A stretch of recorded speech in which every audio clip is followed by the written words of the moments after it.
마태복음 6장 9에서 15절 주기도문 이렇게 기도하라 두 번째 말씀입니다. 계속해서 무더운 날씨가 이어지고 있어요. 어제는 좀 비가 내렸는데 비가 오는데도 덥더라고요. 후덥지근하고 이제 이 더위가 쉽게 물러나지는 않을 것 같은데 여름이 굉장히 이제 길어진 거죠. 6월, 7월, 8월까지 이 더운 기간에 건강 잘 지키시고 또 문제없이 이 여름이 지나가기를 원합니다. 오늘은 이제 주기도문의 말씀을 계속 이어서 말씀을 드릴 것인데 주기도문은 우리에게 어떤 기도의 모델로 주신 것이 아니라 주님께서 그의 제자들에게 그의 나라를 섬기도록 주신 기도문이에요.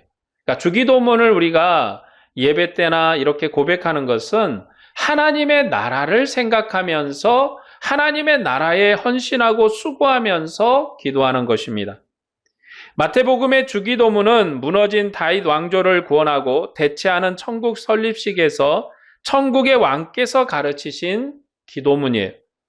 마태복음의 주기도문은 이방의 통치 아래에 있는 이스라엘의 회당 기도와 대조된 천국 백성의 기도문입니다. 예수님께서 이 땅에 오셨을 때 이스라엘 백성은 여전히 이전에는 바벨론 포로에게 끌려가서 그곳에서 압제를 당했고 페르시아에게 이렇게 또 통치를 받았고 예수님 오셨을 때는 로마의 통치를 이방인의 통치를 받고 있으면서 회당에서 기도를 했는데 그때 썼던 기도문을 이제는 하늘에 오신 예수 그리스도께서 하늘에 속한 권세로 하나님의 아들로서 새로운 기도로 대체하신 것입니다. 이 기도문에서 예수님은 하나님을 아버지라 부르라고 그렇게 가르쳤어요. 예수님께서는 아버지의 이름을 그의 제자들에게 나타나게 하심을 감사를 드렸습니다. 예수님께서는 아버지를 온전히 아시고 아버지께서 주신 전권으로 아버지를 나타내시는 하나님의 유일하신 친아들이세요. 하나님께서는 친아들을 세상에 보내셨으며 아들은 자신의 아버지께서 제자들의 아버지이심을 가르쳤습니다. 하나님께서 아버지가 되는 것이 종말의 구원이며 바로 복음이에요. 하나님이 우리의 아버지가 되는 것, 이게 우리의 구원입니다. 그리고 우리의 복음이에요. 왜 이게 우리의 구원이 되고 복음이 되냐면 우리가 하나님을 어떻게 부르냐에 따라서 하나님과 우리 사이의 관계가 달라지는 거예요. 이스라엘 백성은 하나님을 스스로 계신 자 여호와라고 불렀어요. 스스로 계신 자 여호와의 관계는 주인과 종의 관계였고 하나님도 그 백성에게 말씀하시기를 나는 너희의 왕이 되고 너희는 나의 백성이 될 것이다. 왕과 백성의 관계로 말씀을 하셨어요. 왕과 백성의 관계는 주인과 종의 관계죠. 그러나 이제 예수 그리스도 그분이 오셔서 하나님을 우리에게 가르치시는데 아버지라 가르칩니다.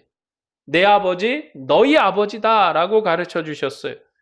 그러므로 이제 아버지의 이름을 부르고 아버지의 이름을 불러서 함께 교제하고 아버지와 하나 된 것이 우리의 구원이고 우리의 복음이에요.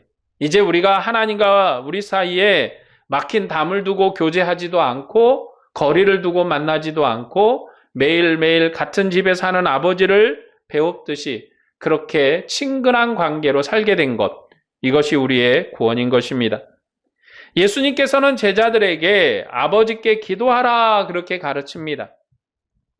아버지께서는 아들의 기도를 항상 들으시며 구하기 전에 있어야 할 바를 아시고 주시는 아버지세요. 아버지께서 왜 이렇게 하시냐면 아버지께서는 아들을 친히 사랑하시기 때문에 그렇습니다. 하나님께 우리가 구하지 않았던 믿음도 주시고 구하지 않았던 천국도 주시고 구하지 않았던 교회도 주시고 구하지 않았던 여러 가지 성령의 은사들을 갖가지로 주시는 것은 아버지께서 아들을 너무 사랑하시기 때문에 그래요. 하나님이 우리를 사랑하십니다. 우리를 사랑하셔서 구하지 않는 우리에게 생명의 은혜를 주시고 오늘 또 호흡의 은혜를 주시고 내일 또 삶의 은혜를 주시고 우리가 무엇을 하며 어떻게 살아가든지 하나님이 지키시고 눈동자같이 같이 보호하시는 은혜로 우리를 지켜주시는 것입니다. 그것이 왜 그런가? 하나님이 아버지가 되시는데 아버지가 아들을 사랑하기 때문에 그렇습니다. 천국은 하나님을 하늘에 계신 우리 아버지라고 불러서 경배하며 기도하며 섬기는 종말의 하나님의 가족이며 예배의 공동체예요. 우리가 바로 하나님의 가족이에요. 우리가 바로 예배의 공동체예요. 우리가 하는 일은 뭔가 예배로 모여서 경배하고 기도하고 섬기는 거예요. 천국을 설립하신 예수님께서 5장에서 천국 율법을 명령하셨고 6장에서는 천국의 경건에 대해서 가르쳐 주셨습니다. 예수님께서 선포하신 천국의 율법은 용서함으로 하나가 되는 사랑의 법이에요. 그러니까 예수님께서 말씀하신 천국의 율법은 한마디로 사랑의 법이에요. 천국은 정죄하는 모세 율법의 나라를 대체하고 완성하는 나라입니다. 그래서 그 완성된 나라는 어떤 나라인가? 사랑의 나라예요. 여러분, 모세의 율법의 나라는 정죄하는 나라입니다. 제사장이 내가 시체를 만졌느냐? 그러면 부정하니 얼마간 정결의식을 행하라. 내가 어떻게 됐느냐? 그 문제를 이렇게 해결해서 이렇게 해라. 해서 정죄를 합니다. 왜냐하면 정죄를 함으로 인해서 성결로 나가는 법이 율법이에요. 그러나 그리스도의 법은 정죄하는 율법이 아닙니다. 어떤 사람이 잘못을 하면 교회가 먼저 가서 권면을 해요. 처벌하는 게 아니라 그 죄에서 돌아서라고 권면을 하죠. 그래도 안 돌아서면 여러 번 말하고 또 그래도 안 들으면 이제 그때 가서 마치 교인이 아닌 것처럼 외인처럼 처벌을 합니다. 이처럼 교회의 법은 먼저 사랑으로 한 걸음 나가는 거예요. 권면하고 또 설득을 하고 얘기를 하고 그래도 듣지 않으면 그때서 외인처럼 처벌을 하는 것입니다. 이처럼 주님이 세우신 교회는 모세 율법의 나라가 아니에요. 정죄하는 나라가 아닙니다. 그러니 예수님께서도 사람을 이처럼 정죄하지 않는 모세의 나라를 파하시고 사랑의 나라를 세우셨는데 하물며 주의 백성인 우리가 누가 잘못을 했느니 누가 잘했느니 하면서 정죄하는 건 옳지가 않습니다. 서로 사랑하고 이해하고. 그래서 사랑이 왜 어려운가? 사랑이 어려운 거는요, 참아야 하기 때문에 그래요. 참고 인내하기 때문에. 여러분, 화를 내고 그러는 건 쉬워요. 화나는데 분노, 감정 일어난 대로 막 내버려 놓으면 그거는 쉽잖아요. 그러나 사랑하기 때문에 10마디 할 것도 하지 못하고 한마디만 하고 때로는 기다려줘야 되고 시간을 주어야 되고 하는 게 어려운 거죠. 여러분, 사랑이 결코 쉬운 게 아닙니다. 이처럼 어렵죠. 예수님께서도 자기 백성을 너무 사랑했기 때문에 분노의 마음으로 하자면 마치 베드로가 칼을 들고 천국의 천사들을 명해서 여기 있는 사람 다 쓸어버렸으면 좋겠다고 말했던 그 상황처럼 예수님은 하늘의 천군 천사를 부릴 수 있는 권세가 있는 분이신데 그가 정말로 천군 천사를 부려서 자기 앞에 있는 모든 사람을 죽여버리고 새로운 나라를 시작하실 수도 있는데 그리하지 않은 것은 인내하고 참음으로 자기의 생명을 바쳐서 십자가에 죽기까지 그가 참고 인내하고 사랑의 긍휼과 자비를 베푸신 거예요. 이처럼 사랑은 쉬운 게 아닙니다. 어려운 거예요. 그래서 교회가 사랑하자 말하는데 사실 사랑이 잘 안 돼요. 그렇죠? 사랑을 잘 못해요. 왜 그렇습니까? 어렵기 때문에 그래요. 쉽지 않아요. 말로는 우리가 사랑한다 말하지만 현실적으로 우리가 화내지 않고 인내해주고 참아주시고 또 이렇게 하는 게 쉽지가 않아요. 하물며 부모가 자녀한테도 사랑하죠. 부모를 자녀가 사랑하는데 잘못한 일이 있으면 막 화가 나는데 그걸 참아주는 것도 또 부모로서 쉽지 않고 때로는 나 자신도 모르게 뭐 화를 낼 때도 있고 뒤돌아보면 또 왜 그랬는가 하고 생각할 때도 있는데 이처럼 우리의 실수와 또 실패와 여러 가지 좌절 속에서 우리가 더 기억해야 될 것은 그래도 주님의 나라는 사랑의 나라다. 우리가 더욱더 힘써 사랑하고 주의 긍휼로 세워져야 될 줄로 믿습니다. 천국은 은밀한 중에 보시는 하나님 앞에서 행하며 하나님의 기쁨이 되는 나라예요. 천국은 사람에게 보이고 평가를 받는 외식하는 율법의 경건을 완성하고 대처하는 나라이기 때문에 하나님께만 판단을 받는 나라입니다. 신약 성경에서 주기도문은 마태복음과 누가복음에 기록이 되어 있어요. 그리고 각 성경은 강조점에 따라서 문맥이 다름을 알 수 있습니다. 누가복음에서는 예수님이 선구자인 요한이 그의 제자들에게 자기 뒤에 오실 의인을 기다리는 기도를 가르친 것처럼 예수님께서 그의 제자들에게 백성을 의인되게 하는 종말의 하나님의 나라의 선물인 성령을 간절히 구하라는 기도로서 주기도문을 가르쳤습니다. 누가복음의 주기도문은 간절히 기도하면, 이 누가복음에 가르친 기도문처럼 간절히 기도하면 성령을 주신다는 그런 기도예요. 그리고 예수님께서는 율법을 다 이루시고 의인으로 승천하실 때 모든 민족을 의롭게 할 성령을 기다려라 당부하십니다. 그러니까 누가복음 다음에 이제 사도행전으로 이어지잖아요. 누가복음 저자와 사도행전 저자가 같은 사람이에요. 그러니까 누가복음의 마지막 예수님께서 당부하신 것은 너희가 이제 성령을 기다려라 라는 걸로 마감을 짓고, 사도행전에서는 그 누가복음에서 말씀하셨던 성령이 어떻게 임하셔서 주님의 교회를 세워가는가, 주님의 믿음의 공동체를 세워가는가, 그리고 주님의 예배 공동체를 어떻게 성령이 역사하여 세우는가. 그러니까 누가복음에서 기다리라 한 성령이 사도행전에 임했고, 그 사도행전에 임한 성령이 이제 예수님께서 이루신 의인의 나라, 거룩한 온전한 믿음의 공동체를 어떻게 이루어가는가라는 것을 이루는 것이 사도행전이에요. 그러니까 누가복음과 사도행전은 마치 세트처럼 하나로 이어져 있다라고 볼 수 있습니다. 마태복음에서는 예수님이 바벨론의 포로가 된 다윗 왕조를 구원하시고 천국을 세우시는 하나님의 아들이시며 왕으로서 주기도문을 가르쳤어요. 천국의 왕이신 예수님께서는 외식하는 자의 기도와 중언부언하는 이방인의 기도와 대조해서 천국 백성의 기도를 가르쳤습니다.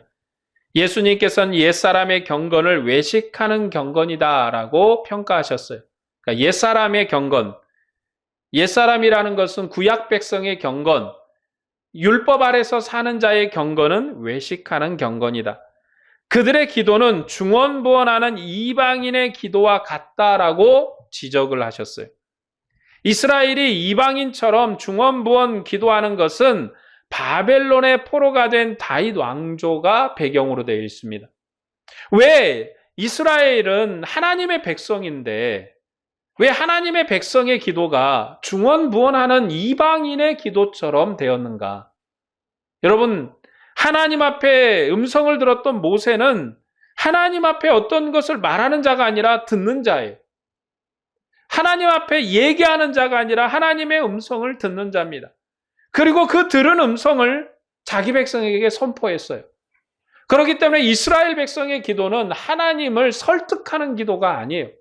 하나님의 은혜와 하나님의 찬양을 구하고 하나님이 이스라엘에게 말씀하시기를 기다리는 백성이, 그걸 구하는 백성이.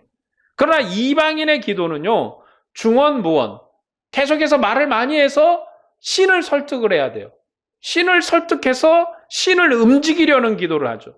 그런데 왜 이스라엘이 하나님의 음성을 듣는 기도가 아니라 중언부언하는 기도가 되었는가? 그들이 바벨론의 포로가 되고, 그리고 그들이 바벨론의 포로가 될 때 멸망을 해서 하나님 앞에 버림받은 백성이 되었기 때문에 그들이 중언부언하는 거예요. 그들은 하나님의 백성이긴 한데 하나님의 백성이 아니에요. 말이 좀 이상하죠? 하나님의 백성이긴 한데 하나님의 백성이 아니에요. 하나님이 이미 사랑해서 그들을 언약적으로는 하나님의 백성인데 하나님의 마음속에 있는 백성이 아니라는 말입니다. 하나님의 마음속에 있질 않아요. 하나님이 아브라함과 다윗에게 한 약속 때문에 여전히 붙들고 있을 뿐입니다. 그들이 율법 아래 살면서도 하나님을 신실하게 섬기지 못하는 외식으로 바벨론어가 포로가 되었던 것이고, 그리고 다윗의 나라는 이방인에게 속한 나라로서 중언부언하는 기도하는 나라가 되었어요. 멸망한 나라가 됐다는 거죠. 멸망해 버렸어요. 그 나라를 이제 회복하실 것인데, 아브라함과 다윗에게 약속한 언약을 따라서 회복할 것인데, 그들을 사랑해서 회복하시는 것이 아니라 그들에게 행하신 언약 때문에 그들을 회복하시는 거예요. 그런데 이제 이 회복의 나라는 다윗의 나라, 모세의 나라와 다른 나라예요. 그리스도 안에서 온전한 은혜의 나라, 새로운 나라로 회복할 것입니다. 이런 나라를 하늘에 속한 천국으로 새롭게 설립하시는 일을 예수님께서 하시는 거예요. 이제 이들은 그리스도 안에 있는 백성이 돼야 돼요. 이제 이스라엘이라 할지라도, 지금 이스라엘 백성이라 할지라도 그들이 예수님을 믿고 다시 하나님의 백성으로 온전하여져서 새롭게 나와야 돼요. 하나님이 세상을 이처럼 사랑하셨어요. 요한복음은 그렇게 말씀합니다. 하나님이 유대인들을 이처럼 사랑하셔서 그런 게 아니라 하나님이 세상을 이처럼 사랑하셨어요. 그래서 그의 독생자 하나님의 아들이신 예수 그리스도를 보내셨다라고 말씀합니다. 이처럼 하나님의 아들은 이 땅에 오셔서 유대인을 위한 나라가 아니라 온 세상을 위한 나라, 새로운 하나님의 영광스러운 나라를 세우시는데 하늘에 속한 천국으로서 온전하게 하십니다. 오늘은 주기도문의 내용 중에서 이름이 거룩히 여김을 받으시옵소서라는 부분에 대해서 말씀을 드리고자 합니다. 예수님께서는 아버지의 이름이 거룩히 여김을 받으시옵소서라고 기도하라고 가르쳤습니다. 하나님의 이름은 하나님 자신이에요. 왜 하나님의 이름이 이처럼 중요한가? 여러분, 우리가 성경에 보면 자꾸 하나님이 자신의 이름을 알려요. 아브라함이 이삭을 데리고 이 제사를 드리러 갔다가 거기서 이제 양을 대신 잡아서 이제 아들 이삭을 드리지 않고 양을 드리는 사건이 있었을 때, 그때 하나님의 이름은 여러분, 하나님께서 준비하신다, 하나님이 예비하신다는 이름을 주셨습니다. 이처럼 하나님은 자신의 이름대로, 자신의 말씀하시는 이름대로 일하시는 하나님이세요. 그래서 하나님께서 자신의 이름을 나타내시는 것은 그 이름대로 자기 백성의 하나님이 되신다는 언약이에요. 여러분, 하나님의 이름을 안다, 그냥 이웃집 아저씨 이름을 안다, 이 정도가 아니라 하나님의 이름은요, 하나님의 일하심이에요. 하나님이 어떤 방식으로 일하시는가? 하나님의 일하심이 바로 하나님의 이름이고, 그것이 자기 백성에게 주신 언약이고 계시예요. 하나님께서 자기 백성에게 이름을 주신다는 것은 하나님 자신을 주신다는 거예요. 하나님 자신을 주신다. 그래서 하나님의 이름을 알리는 것이 하나님의 계시고 언약이에요. 우리가 하나님의 이름을 어떻게 알고 있는가? 여러분, 하나님의 이름을 어떻게 알고 있는가라는 것이 우리가 하나님을 아는 거예요. 그쵸? 사람을 만나도요, 그렇잖아요. 처음 사람을 만나면 통성명을 한다고 그러죠. 당신의 이름이 뭡니까? 여러분, 사람을 만나도 이름을 알려줘요. 아, 나가 누구다. 이제 좀 더 들어가면 이제 누구 조상의, 누구의 어느 지역에 사는 누구다라고까지 이제 알리는 것처럼, 하나님과 우리 자기 백성 사이에 이름을 알린다는 것은 하나님 자신을 알리는 것이고 하나님 자신을 계시하는 거예요. 하나님은 모세에게 하나님을 알리셨고, 이스라엘은 모세에게 받은 하나님의 이름을 찬양하고 경배하는 백성이에요. 그러니까 이스라엘은 스스로 계신 자 여호와를 찬양하고 경배하는 백성이에요. 그 이스라엘이 경배하는 이름은 여호와예요. 예수님은 새로운 나라에는 천국을 가져오셨기 때문에 하나님께서 그 이름대로 자기 백성이 하나님이 되시고 능력으로 권하신 영광을 우리에게 주십니다. 그래서 예수님이 천국을 가져오고 나서 하나님의 이름을 알려주시는데, 하나님이 너희 아버지다, 너희 아버지라고 알려주세요. 그러니까 우리가 아는 하나님의 이름은 이제 아버지. 그러면 오늘 우리는 하나님의 이름을 어떻게 경배하는 백성입니까? 아버지로 경배하고 아버지로 찬양하고 아버지로 높이는 백성이. 우리는 구약의 율법처럼 여호와 하나님을 경배하는 백성이 아니에요. 우리는 예수 그리스도의 제자이고 예수 그리스도의 구원주 되신 그 주님을 구원주로 믿는 백성이고, 우리는 그를 그리스도로 고백하는 백성이기 때문에 이제 하나님을 아버지로 경배하고 아버지로 영광을 돌립니다.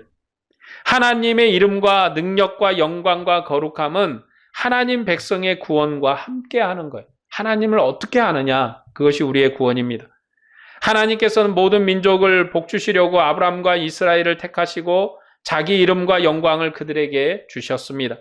그런데 하나님의 거룩하신 이름과 영광을 소유한 다윗 왕조가 하나님께 외식함으로 범죄해서 바벨론의 포로가 되었습니다.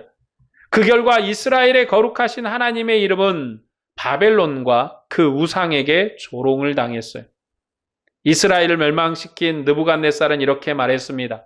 내 손에서 자기 백성을 건져낸 신이 없었다고 교만하게 고백을 했어요.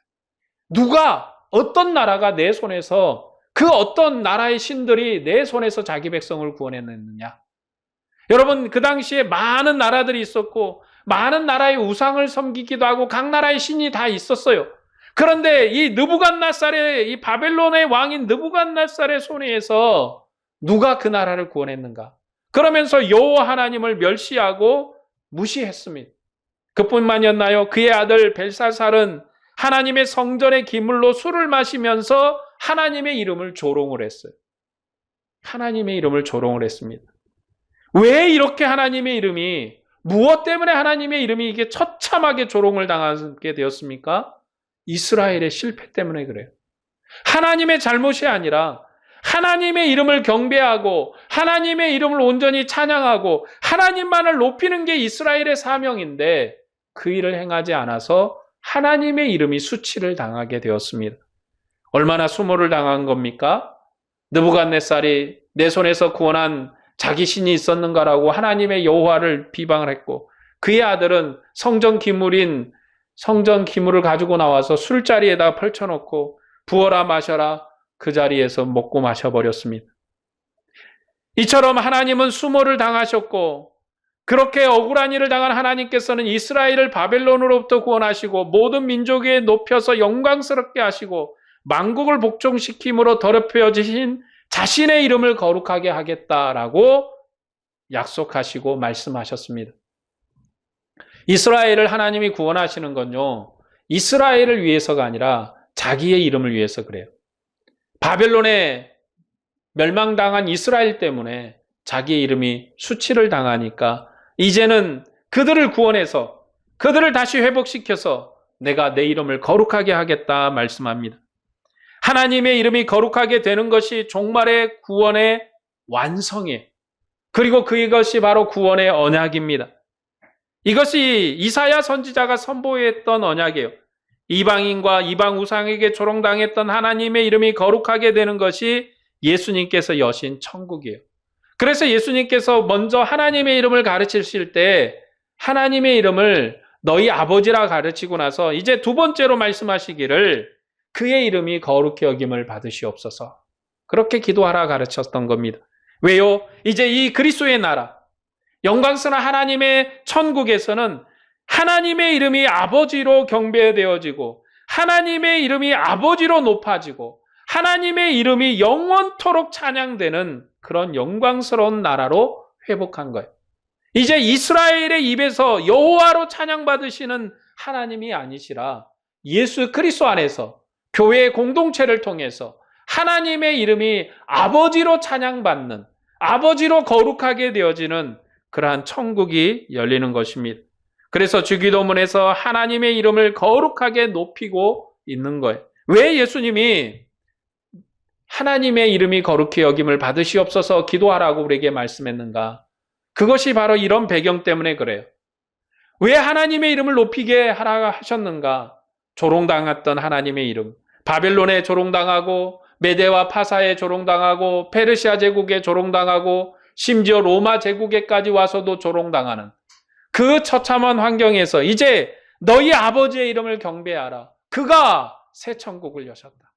그가 새 나라를 여셨다.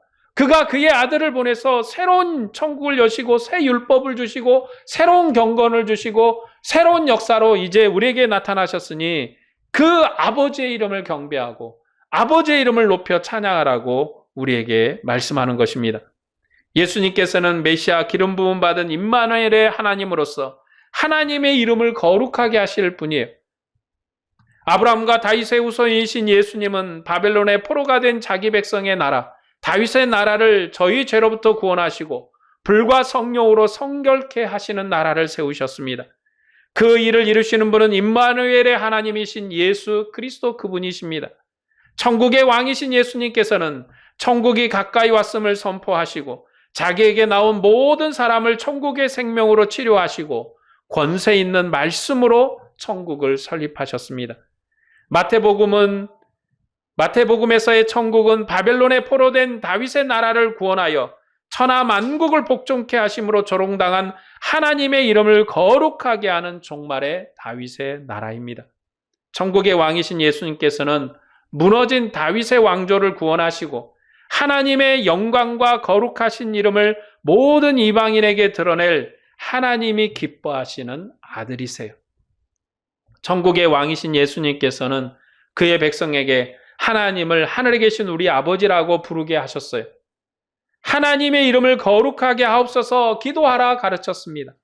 아버지의 이름이 예수 그리스도께서 가르치신 이름이고 이 이름을 거룩하게 하심으로 멸망한 다윗의 나라를 새로운 천국으로, 새로운 천국의 나라로 완성을 하신 거예요. 지금 예수님께서 우리에게 가르치신 이 기도문 하나에도 이처럼 큰 역사적 배경들이 다 있어요. 예수님이 아무 뜻 없이 하나님의 이름을 너희 아버지라고 불러라 라고 가르친 것도 아니고 그의 이름을 거룩하게 여겨라 라고 가르친 것도 아닙니다. 이제는 하나님의 이름이 교회를 통해서 영원토록 경배를 받으실 줄로 믿습니다. 이제는 우리를 통해서 하나님의 이름이 영원토록 찬양을 받으실 줄로 믿습니다. 그것이 오늘 교회의 사명이고 우리가 해야 될 일이에요. 예수님께서는 하나님의 나라와 뜻을 구하라고 우리에게 또 가르칩니다. 나라가 임하시옵소서 기도하라고 하셨습니다. 주님께서 가르친 기도의 항목은 별개의 항목으로 떨어져 있는 것이 아니라 상호간에 연결되어 있고 관계가 되어 있습니다. 예수님은 하늘에 계신 우리 아버지께 기도하라고 가르치셨고 이름이 거룩히 여김을 받으시옵소서, 나라가 임하시옵소서, 뜻이 하늘에서 이루어진 것 같이 땅에서도 이루어지게 하옵소서 이렇게 기도하라 하신 것은 기도가 천국을 위한 봉사이고 천국 백성의 경건이기 때문에 그렇습니다. 여러분 기도가 뭐냐? 오늘 이 주기도문이 뭐냐? 찬양이면서 고백이에요. 고백이면서 찬양입니다. 우리의 봉사에 하나님의 나라가 이렇게 돼야 돼요. 여러분 우리가 주기도문을 하면서 생각을 해야 돼요. 아, 하나님의 이름은 우리 아버지의 이름이구나. 하나님의 이름은 이제 유대인들의 실패 때문에 바벨론의 멸망에서 그처럼 조롱당하던 그 이름이 이제는 교회에선 반복되어 조롱당하지 아니하고 우리의 경건과 우리의 수고와 우리의 헌신과 우리의 사랑과 우리의 노력을 통해서 영원토록 교회에 찬양받을 이름이 되도록 해야 되겠구나. 우리가 기도하면서 그런 나라를 소망하고 그런 나라를 기대하고 그런 나라를 위해서 섬기고 나가는 것. 그래서 여러분 기도가 찬양이고 고백이고 바로 섬김인 거예요. 우리가 이 주기도문을 드리면서 매일매일 읊조리는 하나의 암송문이 아니라 이 의미를 잘 새겨서 하나님의 이름이 내 아버지의 이름이구나. 하나님의 이름이 거룩하게 돼야 되는 거구나. 우리가, 교회가, 내가 하나님의 이름을 거룩하게 해야 되는 거구나. 예수님의 전령인 세례 요한은 회개하라 천국이 가까워 왔다고 전파했습니다. 그는 자기 뒤에 오시는 분이 있는데 천국의 왕이신 예수님이라고 증거했습니다. 예수님께서는 회개하라 천국이 가까이 왔다고 전파하시고 자기에게 나온 모든 자들을 천국의 생명으로 치료하심으로 천국을 설립하셨습니다. 나라와 왕은 하나예요. 여러분 나라 따로 왕이 아닙니다. 왕과 나라는 하나예요. 나라가 왕이고 왕이 나라예요. 천국의 왕이신 예수님께서는 하나님의 친아들이시며 아버지를 세상에 나타내려고 오신 그분이세요. 천국은 천국 왕의 친아버지께서 백성의 아버지가 되는 나라예요. 그러므로 천국 백성은 하늘에 계신 하나님을 우리 아버지라고 부르면서 아들을 보내셔서 우리를 아버지가 되게 하신 하나님의 이름을 영광스럽고 거룩하게 여김이심을 받도록 기도하는 백성이에요. 천국 백성은 아들과 함께 임한 하나님의 나라에서 하나님의 뜻이 하늘에서 이루어진 것처럼 땅에서도 이루어지기를 기도하면서 섬기는 백성이에요. 여러분 오늘 우리가 주님 앞에 드리는 이 기도가 우리의 찬양이고 우리의 고백이고 우리의 섬김이에요. 그래서 이 주기도문을 깊이 있게 묵상을 하고 깊이 있게 찬양을 하면 우리가 어떤 나라를 세워야 될까? 우리가 하나님을 어떤 관계로 만나야 될까? 그게 나타나는 것입니다. 오늘 말씀을 정리하겠습니다. 창조와 이스라엘의 구원에서 나타내신 하나님의 영광은 종말의 그리스도의 사역에서 증거되었고 그들 하늘 보좌에서 앉히심으로 온전케 되고 확증되었습니다. 하나님께서는 그리스도께 모든 이름 위에 뛰어난 이름을 주셔서 하나님께 영광을 돌리게 하셨습니다. 하나님께서는 그리스도를 교회의 머리로 삼으시며 교회를 통해서 만물을 그리스도의 것으로 통일하심으로 만유의 하나님이 되시고 영광을 받으셨습니다. 그리스도는 하나님의 영광이며 교회는 그리스도의 영광이고 하나님의 영광입니다. 예수님께서 제자들에게 가르쳐 주신 기도는 이제 하늘 보좌의 주가 되신 그리스도의 교회가 드리는 기도예요. 이 주기도문은 찬양이며 고백이며 섬김입니다. 우리가 오늘 주님께 기도하는 것도 주님을 찬양하는 것이고 주님께 신앙을 고백하는 것이며 주님을 섬기는 것입니다. 주님께서 모든 민족 위에 영광을 드러내시고 그리스도의 나라를 아버지께 바칠 때까지 하나님을 아버지로 부르는 교회는 주기도문으로 주님의 나라를 섬기는 교회예요. 그리스도께서 영광을 주신 아버지께서 그리스도의 교회에도 그리스도의 영광을 주시고 또 그리스도께서 영광을 받으십니다. 우리는 하나님의 이름인 아버지를 영광스럽게 하는 백성이에요. 우리가 하나님을 아버지로 불러서 그의 이름을 영광스럽게 하는 것이 우리의 사명이고 우리의 섬김이며 우리의 찬양이며 우리의 영광입니다. 우리가 하나님의 이름을 영광스럽게 하려면 어떻게 해야 돼요? 서로 사랑해야 돼요. 서로가 더 높이고 존귀하게 하며 감사함으로 섬겨야 돼요. 이게 교회예요. 교회는 사랑의 공동체입니다. 교회의 율법은 사랑이에요.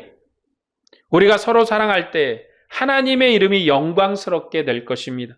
반대로 우리가 사랑하지 않으면 하나님의 이름이 세상에서 멸시를 당하게 될 거예요. 주님은 오늘 우리에게 하나님의 이름을 거룩하게 하라고 명령하셨습니다. 이스라엘은 외식함으로 하나님의 이름을 영광스럽게 하지 못했어요. 그러나 우리는 진실한 경건으로 하나님을 영광스럽게 해야 돼요. 그 진실한 경건이란 게 뭡니까? 서로 사랑하는 거예요. 인내하고 사랑하고 겸손함으로 사랑하는 거예요. 우리가 서로 사랑함으로 하나님의 이름을 영광스럽게 하고 존귀하게 하는 거예요. 정말 중요한 내용이고 중요한 말씀인데 사실 이렇게 사랑하기가 쉽지 않다는 건 너무나도 우리 현실 속에서 뼈저리게 느끼고 또 깨닫는 바입니다. 그러나 우리가 다시 한번 생각해야 될 것은 교회는 하나님의 영광의 공동체, 예배 공동체입니다. 교회가 사랑하지 않으면 세상 사람들이 교회를 욕해요. 교회가 욕을 얻어먹으면 하나님이 욕을 얻어먹는 거예요. 하나님의 이름이 거룩하게 되지 않습니다. 오늘 우리가 더욱더 하나님의 이름을 높이고 하나님의 이름을 더욱더 찬양하는 백성으로 살고자 원한다면 서로가 사랑하고 서로가 존중하고 서로가 예의가 있고 서로가 겸손하는 그런 믿음의 공동체가 되기를 소망을 합니다. 서로 사랑함으로 하나님의 이름을 영광스럽게 하고자 하는 여러분에게 주님의 은혜와 평강이 충만하기를 축복합니다. 기도하겠습니다.